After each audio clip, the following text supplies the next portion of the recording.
नमस्कार, आप देख रहे हैं खबरों का पंचनामा। मैं हूं आपके साथ परवीन शेख। हम लेकर आए हैं देश और दुनिया की 5 बड़ी खबरें, जिस पर चर्चा के लिए हमारे साथ स्टूडियो में मौजूद हैं कैपिटल टीवी के executive editor Rajiv Kumar. Sir, आपका स्वागत है। धन्यवाद। सबसे पहले एक नजर आज की टॉप हेडलाइंस पर।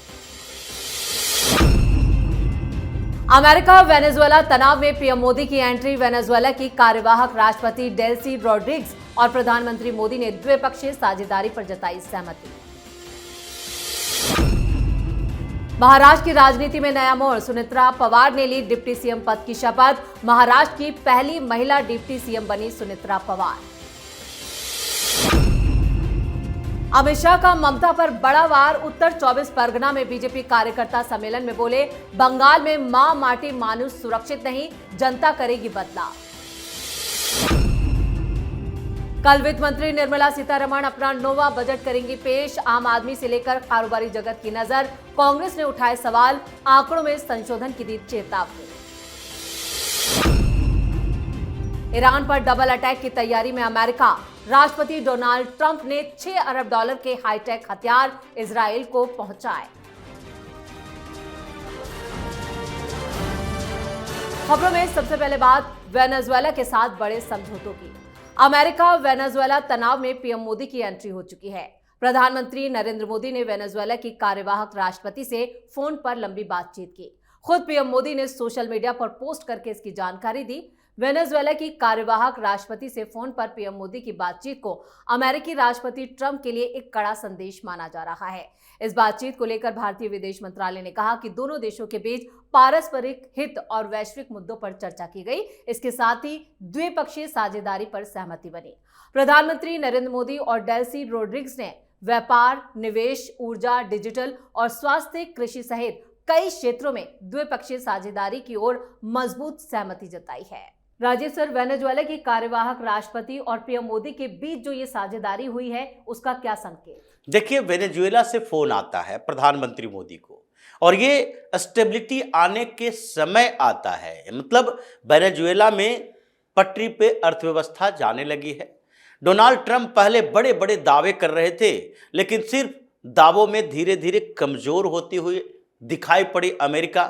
पहले ये ट्रंप ने कहा नहीं नहीं, वहाँ के सारी व्यवस्थाएं हम खुद देखेंगे, वहाँ के राष्ट्रपति बन जाएंगे, एडमिनिस्ट्रेशन मेरे कब्जे में रहेगी। लेकिन इनको लगने लगा कि लंबे गृह युद्ध के शिकार न हो जाए वेनेजुएला में, और वैसी स्थिति में अमेरिका की फजीहत हो जाएगी। तो नहीं, कार्यवाहक राष्ट्रपति बनाना है, ये उन्हीं के द्वारा नियुक्त किए हुए लोग हैं। लेकिन फिर भी भारत को भी ट्रंप ने वेनेजुएला के लिए ऑफर दिए थे और उस ऑफर में भारत ने एक शब्द नहीं कहा, क्योंकि अमेरिका मीडिएट कर रहा था। अब इसकी चर्चा वेनेजुएला में भी है। तो जो वर्ल्ड ऑर्डर बदल रहा है और भारत की भूमिका बढ़ रही है, चाहे इजराइल में हो। इजराइल नेतन्याहू फोन करते हैं गाजा पीस प्लान जब इंप्लीमेंट होना रहता है तो कि भारत की भूमिका इसमें होनी चाहिए। डायरेक्ट इनडायरेक्ट आप तय कर लें, मोदी तय कर लें कि कैसी भूमिका भारत की होगी गाजा पीस प्लान में, इजराइल में, हमास के खिलाफ, हिजबुल्लाह के खिलाफ। उसी तरीके से वेनेजुएला ये तय कर रहा है कि भारत की भूमिका यहां होनी चाहिए। यह अमेरिका तय नहीं करेगा। इसलिए फोन वहां से आया, प्रधानमंत्री मोदी ने बातचीत की और आगे इन्वेस्टमेंट सहयोग की बात हुई। यानी कि वेनेजुएला के तेल पर दावेदारी भारत की भी है जैसे अमेरिका की है, और इसलिए भारत की एंट्री से अमेरिका थोड़ा अनकंफर्टेबल है कि हमने ऑफर दिया, भारत ने कोई जवाब नहीं दिया। अब वेनेजुएला ऑफर खुद चलकर दे रहा है, तो भारत की तरफ से बढ़ चढ़कर अपने ऑफर को एक्सेप्ट करने की बातचीत हो रही है। सही कहा आपने।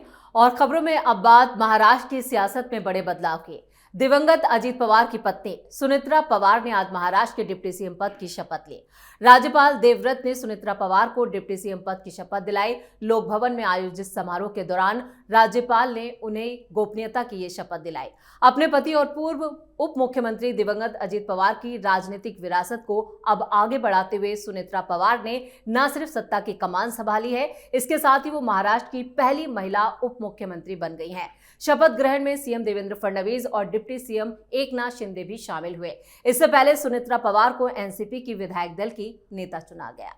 महाराष्ट्र की राजनीति में कितना बड़ा बदलाव? देखिए, बदलाव होगा, धीरे धीरे बदलाव होगा। अभी तो अस्थिरता है, बदलाव से पहले ये झंझावात है महाराष्ट्र की राजनीति में, क्योंकि अजीत पवार के बाद एनसीपी के रुख पर चर्चा हो रही थी और सुनेत्र पवार अभी शॉकिंग मोड में हैं।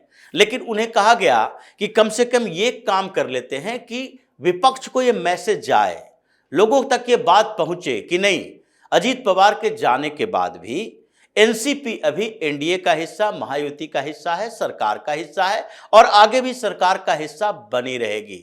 अगर पवार के परिवार का, यानी कि अजीत पवार के परिवार से कोई भी सरकार का हिस्सा नहीं रहे तो इसका मतलब है कि कभी भी सरकार से बाहर हो सकते हैं, मंत्रियों को बाहर कर सकते हैं, गठबंधन टूट सकता है, ये संभावनाएं बनी रहती है। लेकिन जब आप खुद ही उस सरकार का हिस्सा हो तो आपके कोटे के मंत्रालय, मंत्री आपके कंट्रोल में होते हैं। विधायक दल का नेता हो तो इसका मतलब विधानसभा में आपकी उपस्थिति आपके विधायकों को कंट्रोल में रखती है और आप पार्टी के संगठन में एक भूमिका निभाते हो। तो अभी जो एनसीपी का अजीत पवार का गुट है, ये पूरी तरह से तैयार है कि सुनेत्र पवार को कुछ समय दिया जाना चाहिए और इसी बात को लेकर चर्चा हो रही है कि आगे की रणनीति जो अजीत पवार ने बनाई थी शरद पवार के साथ मिलकर, कि पार्टी एक हो जाए, सिंबल एक हो जाए और फिर गठबंधन बदल जाए, यानी कि शरद पवार एनडीए का हिस्सा बन जाएं।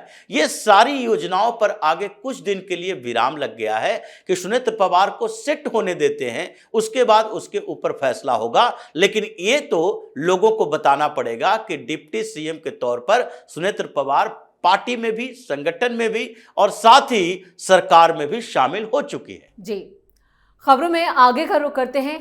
अमित शाह 2 दिन के दौरे पर बंगाल पहुंचे, जहां उन्होंने उत्तर 24 परगना में बीजेपी कार्यकर्ताओं को संबोधित किया। केंद्रीय गृह मंत्री अमित शाह ने मुख्यमंत्री ममता बनर्जी पर जोरदार हमला बोला। उन्होंने कहा कि ममता का इंडी गठबंधन अब पूरी तरह से साफ हो चुका है और बंगाल में मां माटी मानुष को तृणमूल कांग्रेस से बचाने के लिए बीजेपी को सत्ता में लाया जाएगा। अमित शाह ने ममता सरकार की बिगड़ती कानून व्यवस्था, जबरन वसूली, सिंडिकेट राज और घुसपैठियों के बढ़ते दबदबे को लेकर गंभीर सवाल भी खड़े किए। उन्होंने कहा कि इन सब का असर न सिर्फ राज्य पर बल्कि राष्ट्रीय सुरक्षा और चुनावी निष्पक्षता पर भी पड़ रहा है। अब राज्य में मां माटी मानुष तीनों ही असुरक्षित हो चुके हैं और टीएमसी ने बंगाल को अराजकता की ओर धकेल दिया है। राजीव सर, अमित शाह की हुंकार और ममता पर वार, क्या संकेत? देखिए, अभी भारतीय जनता पार्टी के लिए 2026 में जितने राज्यों में चुनाव होने हैं उसमें सबसे बड़ी चुनौती पश्चिम बंगाल है। असम उतनी बड़ी चुनौती नहीं है। अमित शाह असम भी गए, लेकिन वो उतनी बड़ी चुनौती भारतीय जनता पार्टी में नहीं माना जाता, क्योंकि वहां पर भारतीय जनता पार्टी एक अच्छी कंडीशन में है। एंटी इनकम्बेंसी थोड़ी बहुत है, लेकिन एंटी इनकम्बेंसी पर नैरेटिव हावी है जो हेमंत बिस्व शर्मा ने सेट किया है कि असम में अभी जब तक 2-3 बार और भारतीय जनता पार्टी की सरकार नहीं रहेगी, ये बांग्लादेशी यानी मियां मुसलमान वहां पर शांत नहीं होंगे। इसलिए वहां नैरेटिव सेट है। तो भाजपा सरकार बनाएगी, संख्या कितनी होगी विधायकों की ये निर्धारित नहीं किया जा सकता, लेकिन पश्चिम बंगाल में चुनौती है, बड़ी चुनौती है। इसलिए पूरा संगठन वहां पर जोर दे रहा है। नए राष्ट्रीय अध्यक्ष बने नितिन नवीन, वो भी पश्चिम बंगाल जाने वाले हैं, उनका भी दौरा है। संगठन को मजबूत करने की कोशिश कर रहे हैं।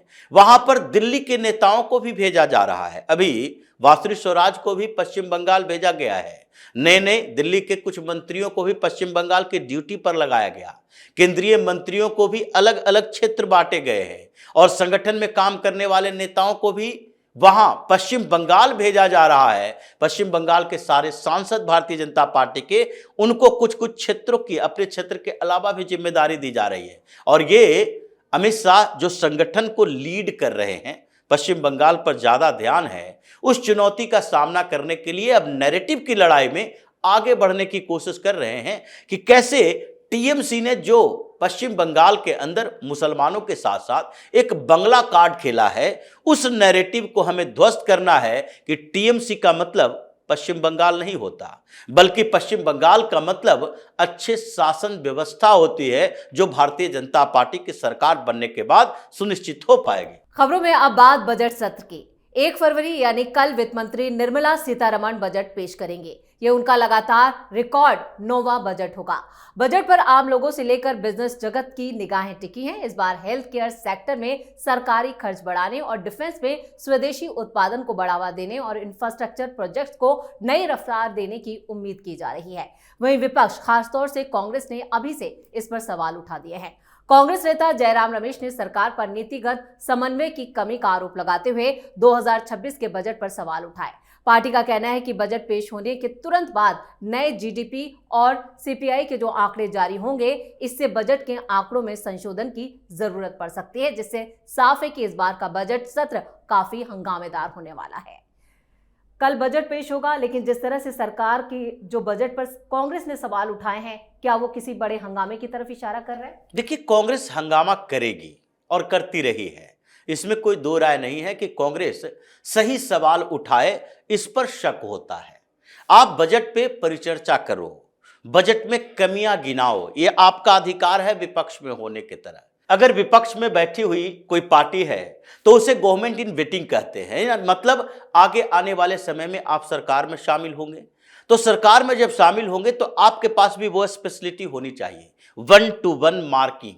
यानी कि अगर वित्त मंत्री को आर्थिक मुद्दे पर घेरना है तो आपके पास भी एक कैबिनेट होना चाहिए विपक्ष में बैठी पार्टी के पास, और उसमें दो ऐसे नेता जो चाहे पूर्व वित्त मंत्री रह चुके हैं, आर्थिक मामलों के जानकार रह चुके हैं, उनकी एक्सपर्ट कमेटी होनी चाहिए जो कि सरकार के उन कामों के खिलाफ बात करें, तथ्यों पर, आंकड़ों पर, लोगों से जुड़े मुद्दों पर। या विदेश नीति की चर्चा कर रहे हो तो आपके पास कई ऐसे फॉरेन मिनिस्टर रह चुके हैं, पूर्व विदेश मंत्री हैं। कांग्रेस तो ऐसी पार्टी है जो लंबे समय तक सरकार में रही है। उन लोगों के साथ बैठकर कमेटी बनाओ, बताओ कि सही गलत ये निर्धारित आपको करना है कि किन किन मुद्दों पर विदेश नीति के स्तर पर भारत की सरकार यानी मोदी विफल रहे हैं या सफल रहे हैं। लेकिन राहुल गांधी ये नहीं करते।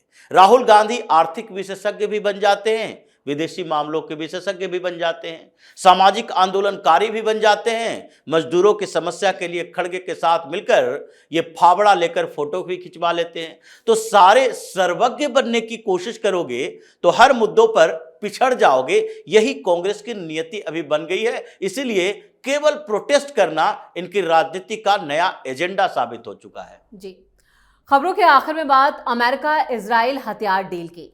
अमेरिका ईरान के खिलाफ बड़ी जंग की तैयारी में जुटा है। इस कड़ी में अमेरिका इजराइल में उन्नत हथियारों की खेप पहुंचाएगा। राष्ट्रपति डोनाल्ड ट्रंप ने इजराइल को $6.67 अरब, करीब 55,000 करोड़ रुपए के नए हथियार बेचने की मंजूरी दी है, जिससे सबसे बड़ा हिस्सा 30 अपाचे अटैक हेलीकॉप्टर का है। यह हेलीकॉप्टर आधुनिक रॉकेट लॉन्चर और एडवांस्ड टारगेटिंग सिस्टम से लैस है। अमेरिका के विदेश विभाग ने यह जानकारी शुक्रवार देर रात दी। यह डील ऐसे वक्त पर हुई है जब पश्चिम एशिया में तनाव चरम पर है और ईरान के खिलाफ अमेरिका की सैन्य कार्रवाई कभी भी हो सकती है। अमेरिका का कहना है कि इससे इजराइल की सुरक्षा और मजबूत होगी। अमेरिका ने जो हजारों करोड़ों के हथियार इजराइल को दिए हैं, इस डील का मकसद क्या है? देखिए, व्यवस्था है, दुनिया की व्यवस्था इसे कहते हैं।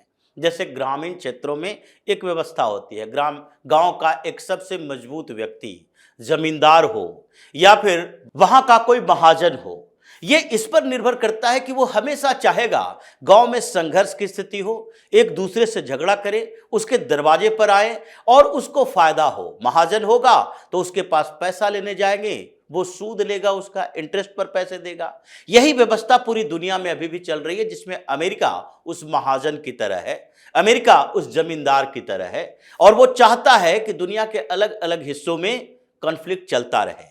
ये हथियारों का मार्केट जो इतना बड़ा बना है, उसमें अमेरिका हथियार बेचकर पैसा कमाता रहे, अलग अलग जगहों पर मुखिया की भूमिका निभाता रहे। एक तरफ गाजा पीस प्लान पर काम कर रहे हो, दूसरी तरफ इजराइल को हजारों करोड़ का हथियार बेच रहे हो। तो आप ये चाहते हो कि इजराइल संघर्ष की स्थिति में रहे, इजराइल अटैक करेगा और उसके ऊपर खतरा मंडराता रहेगा कि पूरा middle east, Muslim country, Arab country एक होकर कभी इजराइल पर अटैक कर सकता है, तो इजराइल को हथियारों की जरूरत पड़ती रहेगी।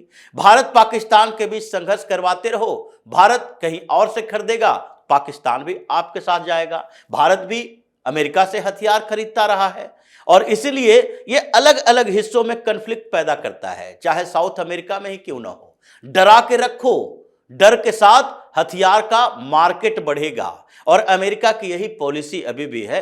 ट्रंप अभी चाहता है कि एक दो जगह और युद्ध छिड़े, चाहे ईरान में ही क्यों ना हो, ताकि उसके हथियारों का बाजार बढ़े और ये गोला बारूद जो उसके एक्सपायर होने वाले होते हैं उसका उपयोग भी हो जाता है और फिर उसी को बेचकर वो उससे ज्यादा पैसा भी कमा पाता है। राजू सर, इस तमाम जानकारी के लिए और सही और सटीक विश्लेषण के लिए आपका बहुत बहुत धन्यवाद। धन्यवाद। खबरों का पंचनामा में आज के लिए इतना ही। देश और विदेश की बाकी खबरों और उनके सटीक एनालिसिस के लिए देखते रहिए कैपिटल टीवी। वीडियो को लाइक करें, शेयर करें और कैपिटल टीवी को सब्सक्राइब जरूर करें। धन्यवाद।